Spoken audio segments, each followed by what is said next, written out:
ശരിക്കും പറഞ്ഞാൽ 9ാം class 10ാം class ആകുമ്പോഴത്തേക്ക് ഞാൻ സ്വന്തമായിട്ട് എനിക്ക് വേണ്ട ട്രൗസറും ഷർട്ടും ഞാൻ തന്നെ തയ്ക്കുന്നൊരു സിസ്റ്റത്തിലേക്ക് വന്നു.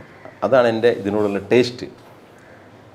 പിന്നീട് അതൊരു വരുമാന മാർഗമാണ് എന്ന് ഞാൻ മെല്ലെ മനസ്സിലാക്കുകയും ഫാഷൻ ഡിസൈനിങ്ങിൽ ഒരു ഡിപ്ലോമ കരസ്ഥമാക്കുന്നത് നന്നായിരിക്കും എന്നൊരാഗ്രഹം കൊണ്ട് ഞാൻ മദ്രാസിൽ നിന്നും ഒരു ഫാഷൻ ഡിസൈനിങ്ങിൽ ഗാർമെൻറ്റ്സിലൊരു ഫാഷൻ ഡിസൈനിങ് ഡിപ്ലോമയും കരസ്ഥമാക്കി.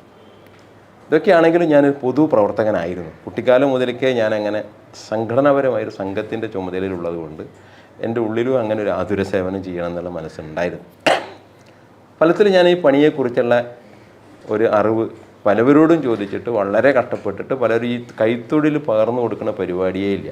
പറഞ്ഞു കൊടുക്കും, ഒരു പകർന്നു നൽകുന്ന സമ്പ്രദായം വളരെ കുറവായിരുന്നു.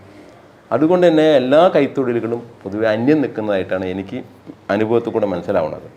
കാരണം കൃത്യമായ ഗുരു ശിഷ്യ ബന്ധമില്ലാതെ രീതിയിൽ ഈ തൊഴിൽ നശിച്ചുകൊണ്ടിരിക്കുകയാണ്.